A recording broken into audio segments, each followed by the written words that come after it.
berwudu lagi. Atau seandainya tetesan bekas wudu itu jatuh ke dalam bejana yang kurang dari 2 kulah, maka tidak merusak apapun. Terus setelah beliau di Mesir, beliau menemukan bahwa dalil-dalil pendapatnya itu kurang kuat untuk dijadikan landasan. Sementara beliau itu menemukan dalil yang sangat beliau yakini lebih kuat dari dalil pendapat sebelumnya, bahwa Rasulullah Shallallahu Alaihi Wasallam dan para sahabat tidak berwudu dengan air bekas wudu, sehingga pendapat beliau dalam qaul jadid adalah sisa air wudu itu air mustakmal yang hukumnya suci atau bukan air najis, namun tidak sah kalau dipakai berwudu. Jadi suci tapi tidak mensucikan gitu. Nah, bedanya di situ. Kalau kaul kodimnya Imam Syafi'i dulu itu katanya air yang menetes, maksudnya ini air mustakmal ya, bekas wudhu gitu. Air menetes itu katanya nggak merusak apapun, boleh gitu kan. Tapi kaul kaul jadidnya itu beda. Kaul jadidnya itu air mustakmal, yang hukum air mustakmal itu kan hukumnya suci, tapi tidak mensucikan gitu contohnya. Terima kasih. Baik, terima kasih Kak Aminah. Sudah ditambahkan ya oleh Kak Aminah terkait dengan pertanyaan Kak Winda, saya kira sudah cukup jelas. Mungkin kita bisa beralih ke pertanyaan setelahnya ya. Itu pertanyaan dari Kak Salsa berkaitan dengan ini kitab-kitab yang bermazhab Syafi'iyah, apakah memang ditulis langsung oleh Imam Syafi'inya ataukah bukan gitu.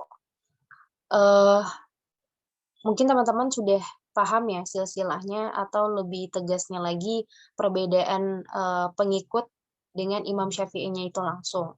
Jadi mungkin saya to the point aja di sini bahwasanya kitab tafsir ini yang namanya bermadhab Syafi'iyah, maka kitab yang berisi pemikiran-pemikiran dari Imam Syafi'i karena mereka adalah Syafi'iyah atau pengikutnya Imam Syafi'i.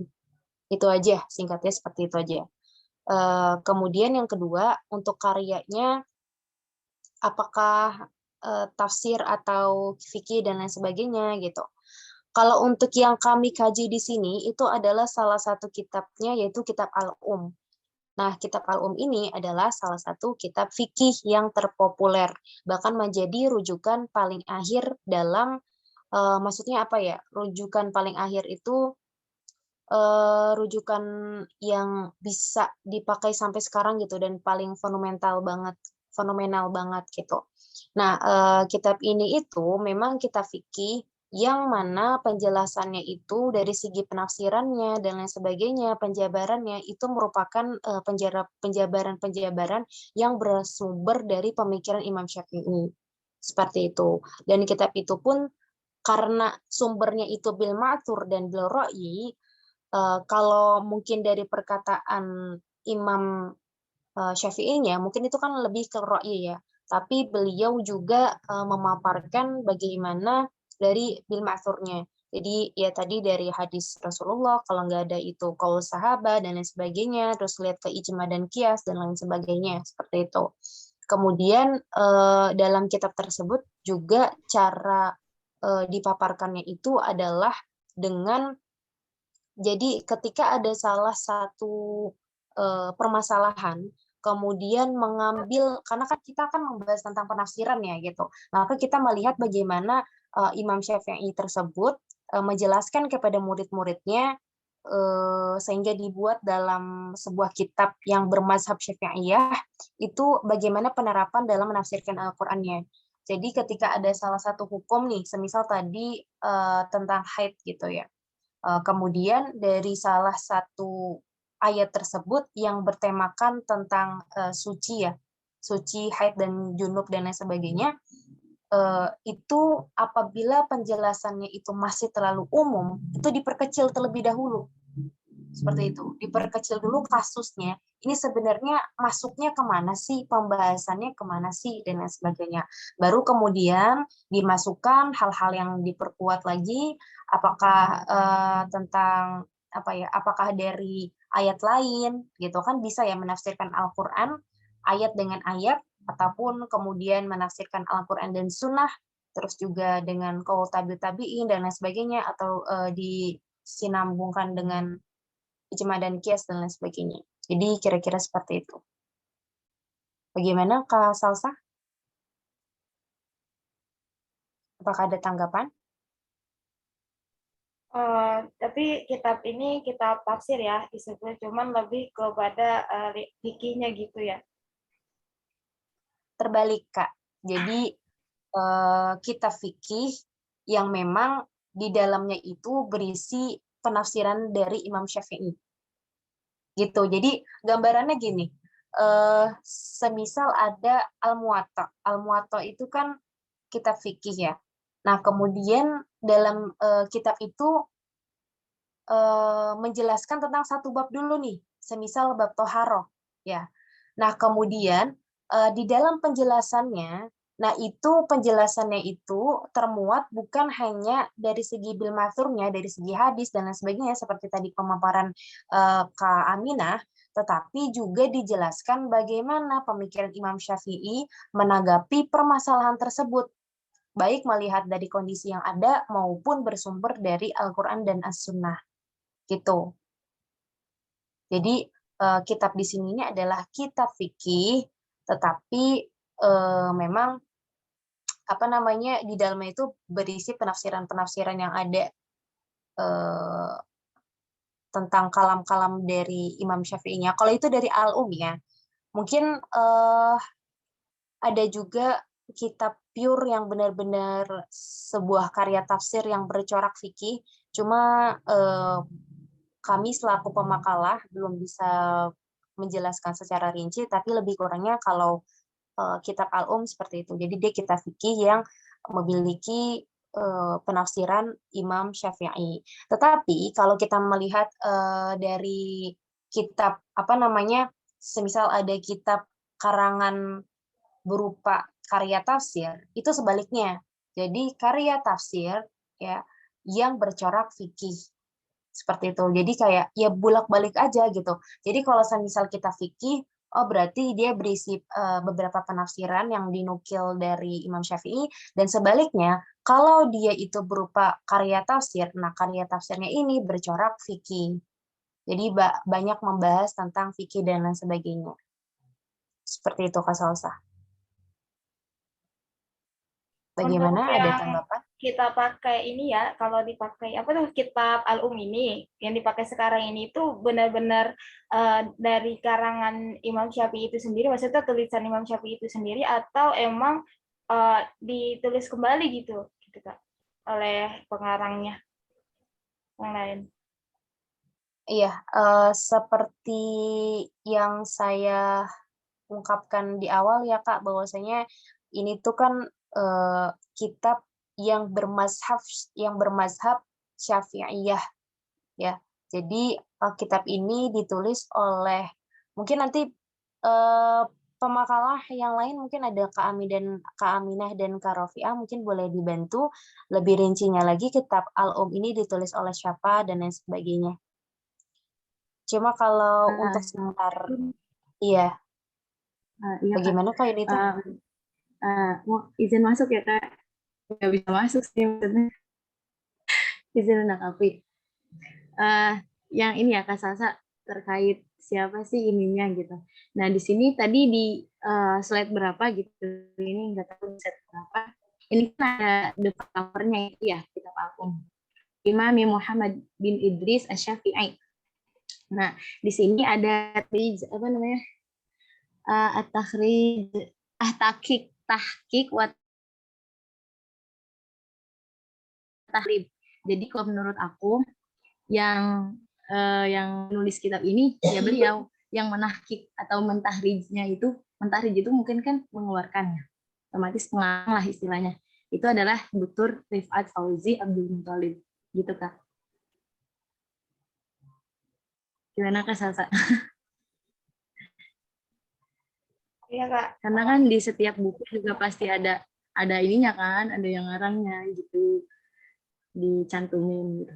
Iya Kak Hamidah, sebelum ini yang pemaparan tadi Kak Hamidah, ini sempat ini ya, kalau misalnya ini kitab fikih gitu kan, berarti di dalamnya itu cuma ada ayat-ayat ahkam doang yang yang ditafsirkan gitu Kak. Jadi kalau menurut Yuni ini kitab tafsir, tapi yang bercoraknya lebih ke fikih gitu. Kalau misalnya kita bilang ini pendapat ini aja ya gitu, nggak tahu, ini mohon koreksinya lah yang lebih tahu gitu ya. Kalau misalnya dibilang kitab fikih dengan penafsiran bil maksud dan miroi, berarti di dalamnya itu cuman ada ayat-ayat ahkam aja, karena kan yang namanya fikih itu kan berarti hubungannya dengan ayat-ayat ahkam gitu. Gitu. Tapi Yuni belum ngelihat lagi sih dalamnya itu cuman ayat ahkam aja atau emang semuanya gitu. Tapi yang Yuni tangkap gitu berbeda dari yang penjelasan dari Kak Hamidah. Ini pandangannya gitu kalau misalnya ini emang kita pikir cuman adanya ayat-ayat ahkam doang gitu Kak. Itu sih. Terima kasih. Baik, terima kasih Kak Yunita. Mungkin bisa disimpulkan ini menjadi PR juga untuk kita semua. Kalau dari saya bersikap menengahnya adalah bahwasanya di antara karya-karya yang bermazhab Syafi'iyah itu ada yang buah karya tafsir, ada yang buah karya fikih. Seperti itu. Tetapi kalau menurut Kak Yunita terkait dengan Al-Um itu demikian, cuma kalau yang saya sekiranya cari dan saya dapatkan adalah kitab Al-Um ini adalah salah satu kitab fikih. Ya, cuma memang berisi penafsiran yang bermazhab Syafi'iyah, tetapi lebih kurangnya urgensinya sama ya teman-teman, bahwasanya apa namanya kitab-kitab yang bermazhab Syafi'i itu memiliki kecenderungan bagaimana penerapan ayatnya sesuai dengan yang dilakukan oleh Imam Syafi'i, kemudian juga berisi tentang ayat-ayat ahkam atau tentang hukum-hukum dan lain sebagainya. Seperti itu. Mungkin lebih kurangnya. Bagaimana, ada tanggapan? Izin menambahkan juga ya. Jadi kalau masalah yang siapa yang menulis kitab Al-Um itu tuh banyak perbedaan pendapat ya. Jadi di kalangan ulama itu terdapat keraguan dan perbedaan pendapat gitu mengenai penulisan kitab Al-Um. Ada yang berpendapat bahwasanya kitab Al-Um itu ditulis oleh Imam Asy-Syafi'i sendiri atau karya para muridnya. Terus ada juga yang berpendapat menurut Ahmad Amin, Al-Um itu bukanlah karya langsung dari Asy-Syafi'i, namun merupakan karya muridnya yang menerima dari Asy-Syafi'i dengan jalan didiktekan. Maksudnya itu imla gitu ya dari Imam Syafi'i. Terus ada juga Imam Abu Zahroh dalam Al-Um ada tulisan Asy-Syafi'i sendiri, tetapi ada juga tulisan dari muridnya. Jadi ada yang berpendapat katanya campuran gitu. Bahkan ada pula yang berpendapat bahwa dalam Al-Um itu ada tulisan orang ketiga selain Asy-Syafi'i dan Ar-Rabi atau muridnya gitu. Namun menurut riwayat yang masyhur diceritakan bahwa kitab Al-Um itu catatan pribadi Asy-Syafi'i karena setiap pertanyaan yang diajukan kepadanya ditulis oleh beliau Imam Syafi'i, dijawab dan didiktekan kepada murid-muridnya. Oleh karena itu, ada pula yang mengatakan bahwa kitab itu adalah karya dua orang muridnya, yaitu Imam Al-Buwaiti dan Imam Ar-Rabi. Pendapat ini dikemukakan oleh Abu Thalib Al-Makki. Jadi masih terdapat keraguan dan perbedaan pendapat mengenai siapa yang menulis kitab Al-Um gitu ya. Terus walaupun pandangan ulama mengenai apapun gitu, pandangan ulama mengenai kaidah penyusunan kitab Al-Um ini, yang pastinya kitab ini tuh boleh dinisbatkan kepada Imam Syafi'i karena dia memuatkan pandangan dan pemikirannya dalam bidang hukum berdasarkan riwayat murid-muridnya yang diakui sebagai perawi yang adil dan sikoh, sebagaimana kaidah penulisan dan penyusunan hadis Rasul yang disusun oleh para muhadisin berdasarkan riwayat-riwayat yang sahih di sisi mereka. Nah, jadi ada 3 kaidah ya, ada 3 kaidah penulisan karya atau kitab yang dinisbatkan kepada Imam Syafi'i. Nah, yang pertama itu kitab yang ditulis sendiri oleh Imam Syafi'i, yang kedua ditulis oleh murid-murid beliau berdasarkan pembacaan oleh Imam Syafi'i, maksudnya yang tadi itu didiktekan. Terus yang ketiga, kitab disusun oleh murid-murid Imam Syafi'i berdasarkan syarahan atau pengajaran Asy-Syafi'i, di mana murid-murid beliau membuat catatan atau nota ketika mendengar kajiannya, kuliahnya gitu. Kemudian mereka menyusun kembali catatan tersebut menjadi semua kitab gitu. Ya, baik. Terima kasih, Kak Aminah. Kira-kira seperti itu ya, teman-teman. Jadi memang ada perbedaan pendapat terhadap bagaimana sistematika penulisannya, tetapi saya juga mendapat informasi bahwasanya dari beberapa karya-karya yang bermadhab Syafi'iyah itu juga dibuat oleh para ulama selama apa ya, dari berabad-abad gitu loh. Jadi kayak semisal abad sekian itu pasti ada yang membuat salah satu kitab gitu, salah satu karya yang bermadzhab Syafi'i. Entah penulisnya itu sama ataupun berbeda. Itu ada sedikit penambahan aja. Selanjutnya, teman-teman masih ada yang ingin bertanya, dipersilakan. Assalamualaikum. Hamidah, mohon maaf nih. Tadi ternyata pendapat Kak Hamidah yang yang lebih tepat. Ternyata pas ini lihat di kitabnya itu kan kalau misalnya kitab tafsir kan biasanya langsung penafsiran Al-Qur'an gitu kan, yang sebelum-sebelumnya kita langsung Al-Fatihah gini. Nah, ternyata pas ini lihat fihris atau daftar isinya itu ternyata ya kitab Toharo, kitab apa sih namanya? Kitab bab Toharo, bab puasa gitu. Dan ternyata itu memang benar berarti kita fikih. Dan Yuni lihat di buku sejarah kitab itu kandungan-kandungan ya, lihat di kandungan Al-Umnya ternyata itu ada usul fiqh, terus ada hadis, terus ada ilmu tafsir, dan ada hadis-hadis akam. Jadi ternyata ya Al-Um itu kitab fikih yang di dalamnya itu ada penafsirannya. Tapi yang pertanyaan Yuni, kalau misalnya tafsir sendiri, maksudnya benar-benar yang corak sapi itu ada nggak sih Kak, yang kitab tafsir gitu, bukan kitab fikih, tapi dia yang bukan corak deh, maksudnya yang bermazhab yang Syafi'i gitu, selain Al-Um gitu. Itu ya Kak. Baik, terima kasih Kak Yanita. Sebelumnya ini ada chat dari Kak Rafiah. Izin menjawab, kitab Ar-Risalah karya Imam Syafi'i bercorak fikih, mungkin bisa dipaparkan sedikit Kak? Ini kitab apa?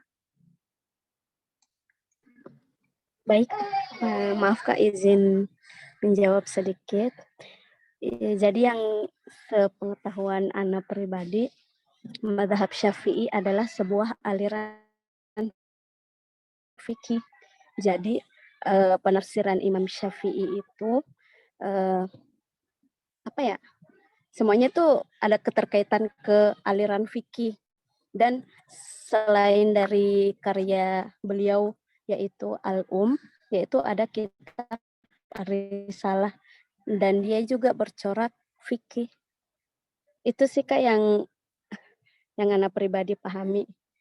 Karena mazhab Syafi'i seperti di makalah sebelumnya itu adalah sebuah aliran fikih yang sebuah aliran fikih dari hasil ijtihad Imam Syafi'i yang diambil dari Al-Quran dan Sunnah. Itu dikit mungkin boleh dilengkapi atau dikritik. Syukuran Kak.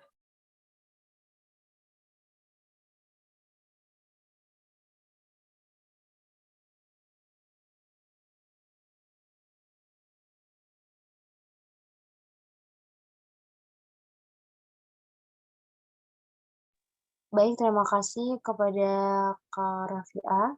Untuk teman-teman yang lain, apakah ada tanggapan?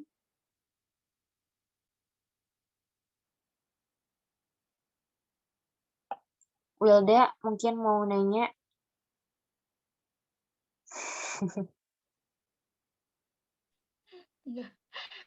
Ya, ada pertanyaan. Lemes-lemes banget ya, mentang-mentang puasa. Kita belum kayaknya kita sedari tadi belum berbicara tentang salah satu keunggulan dan kekurangannya ya. Jadi terdapat beberapa keunggulan dan beberapa kekurangan.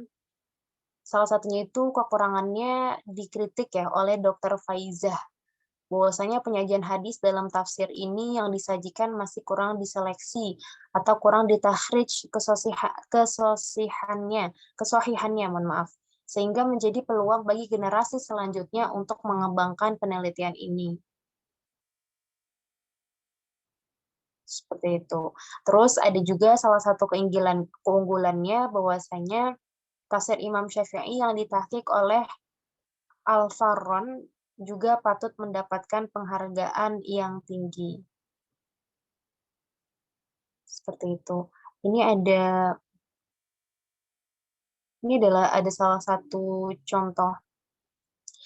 Lagi dan lagi ya, sama sekali kita tuh belum menemukan kayak benar-benar kitab tafsir, tetapi selalu yang dibahas itu bagaimana penafsiran beliau dalam kitab A, B, C, dan kitab-kitabnya tersebut juga kitab fikih gitu. Mungkin karena memang kecenderungan bidangnya juga bidang fikih ya, jadi membahas terkait dengan permasalahan-permasalahan fikih yang kemudian berisi penafsiran. Pokoknya balik lagi seperti itu. Kemudian kita juga membahas sedikit metodenya, bahwasanya metodenya itu adalah metode tahlili. Jadi dijelaskan secara cukup rinci. Kemudian juga tafsirnya itu bil matsur dan juga bil ra'i. Terus berdasarkan tematik juga dan lain sebagainya. Seperti itu aja mungkin teman-teman. Adakah yang masih ingin dipertanyakan? Kalau semisal tidak ada, biar kita nggak bertele-tele, mungkin saya kembalikan kepada PJ ataupun Kosma, bagaimana kesepakatannya?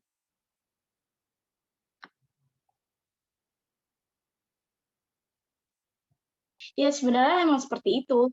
Sebenarnya pertanyaan ini tuh udah ditanyakan di pertemuan awal loh, tentang yang pas pemateri aku yang kan kalau pas aku kan awal-awal tuh mazhabnya Hanafi. Jadi kan pada bingung kan, ini kayak gimana sih maksudnya gitu. Maksudnya tafsir tapi kok lebih condong ke fikih kan gitu. Ibu juga sempat menjelaskan kan gitu kan. Jadi ya tetap pakai ayat Quran. Jadi tuh ya intinya gini lah, tafsir tapi coraknya corak fikih gitu. Yang ituannya cuman ayat-ayat hukum aja gitu.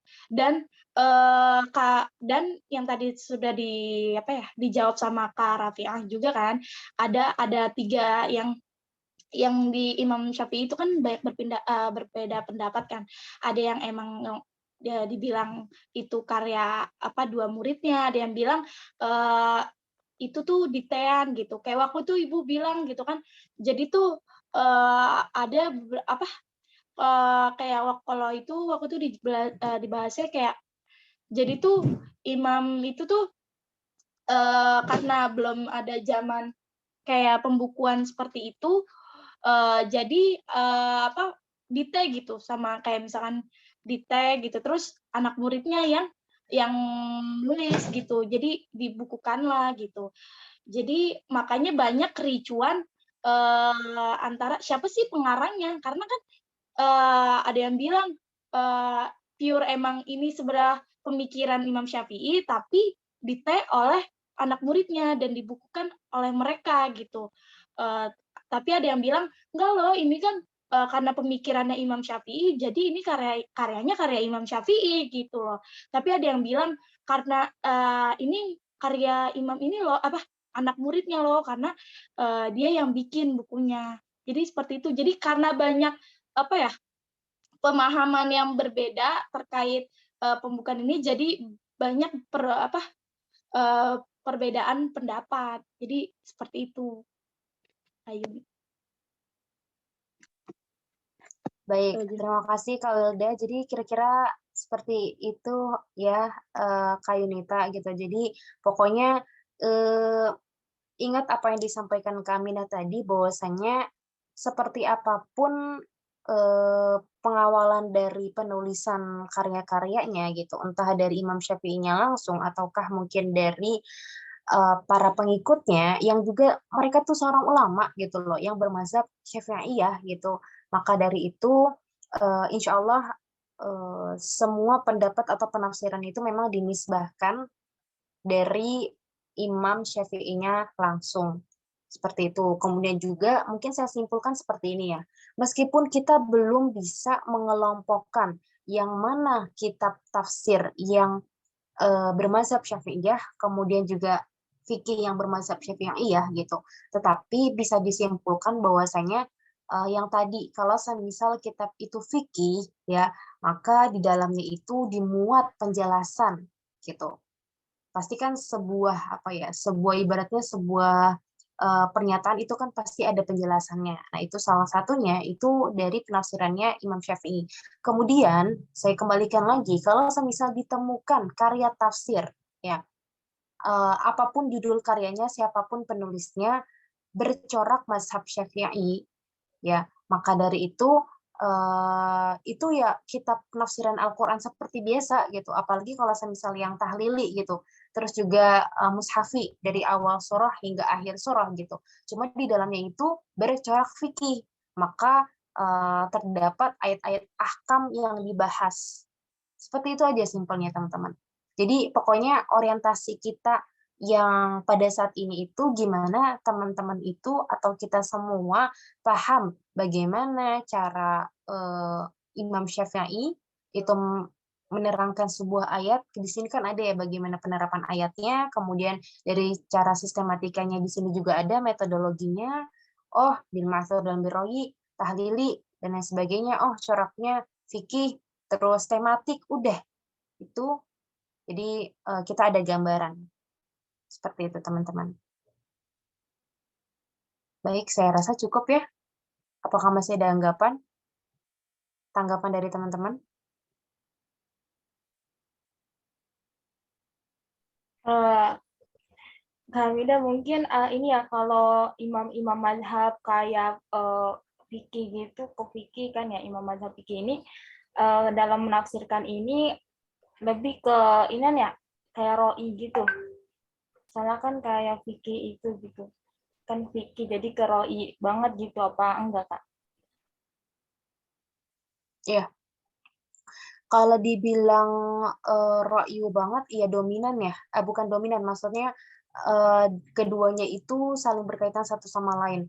Jadi ada komplikasi antara keduanya, karena kan kenapa menggunakan ra'yu, itu hal sederhananya adalah yang pertama, dengan menggunakan ra'yu, maka seseorang itu akan penulisnya itu akan menyampaikan gimana ya yang enak gitu. Karena kan banyak kasusnya, yang kemarin-kemarin, maksudnya yang sudah-sudah juga ada kasusnya bahwasanya ini karya tafsirnya ini banget nih, ciplakan banget gitu. Jadi dari ulama ngomongnya A, ditulisnya bener-bener A gitu. Jadi bukan dari penulisnya kayak di parafrase gitu. Dijelasin lagi sama penulisnya, cuma copy paste doang kayak gitu. Jadi kenapa dengan biroyu? Ya karena tujuannya seperti itu tadi gitu. Jadi dipaparkan lagi oleh penulisnya, itu yang pertama. Kemudian yang kedua adalah enggak apa ya? Enggak semua masalah yang punya ilatnya itu sama atau sebabnya itu sama gitu ya. Kemudian itu gimana ya? Ditulis dengan yang sama juga gitu. Maksudnya hukum itu kan hukum dalam Islam itu kan fleksibel, jadi bisa berubah-ubah. Kalau semisal ayatnya sedemikian, itu kan bisa juga menggunakan ro'yu kita. Oh, yang pertama ayatnya itu bermaksud A loh. Kemudian kita sambungkan lagi dengan kondisinya seperti ini loh, bla bla bla bla. Itu kan dengan ro'yu. Seperti itu. Jadi kalau semisal mengatakan yang mana sih yang dominan gitu, menurut saya itu 50-50 ya. Karena kita juga nggak bisa melepaskan dari sumber-sumber, apalagi ini keterkaitan dengan hukum. Gitu. Udah dong, udah capek nih.